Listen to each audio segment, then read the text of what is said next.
I replaced the RC receiver in my electric sniffer with a BMK E36 timer with RDT.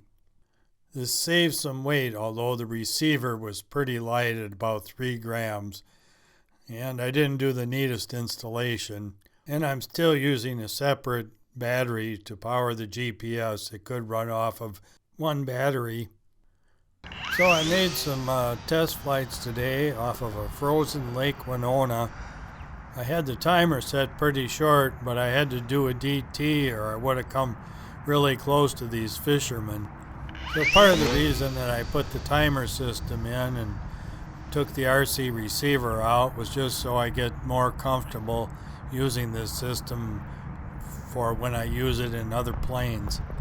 The prop saver shaft that I put on seemed to work pretty good, and I haven't broken any props. So here you see me going towards the plane using the GPS. The arrow was pointing right at it. So I recorded data from these flights, and you're going to see some Google Earth images. Here the plane came right back to me. You notice that there's bare spots of the ice. There's not much snow on it anymore. It's drifted in some places a little deeper, and then other places it's just pure ice, and it wouldn't be good to crash. The last flight, the tubing for the DT popped off, so I got out my retro gnome high start glider and made some more flights with that, and that worked pretty good. High start gliders usually don't have to get your hands so cold. Before flying off the lake, I had hiked up the bluff, and you can see this is the lake as seen from the bluff that's about 500 feet above it. So here's the path of one of the flights downloaded into the Google Earth, the web version.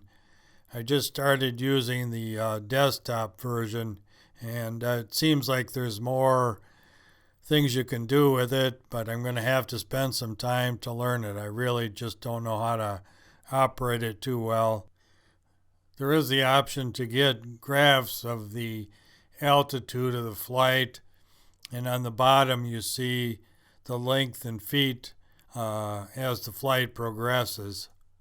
This looked like a pretty reasonable flight. I don't know, this next one, for some reason there was this peak that just cut off, and I had another graph that looked like it went straight up for a while, and it didn't.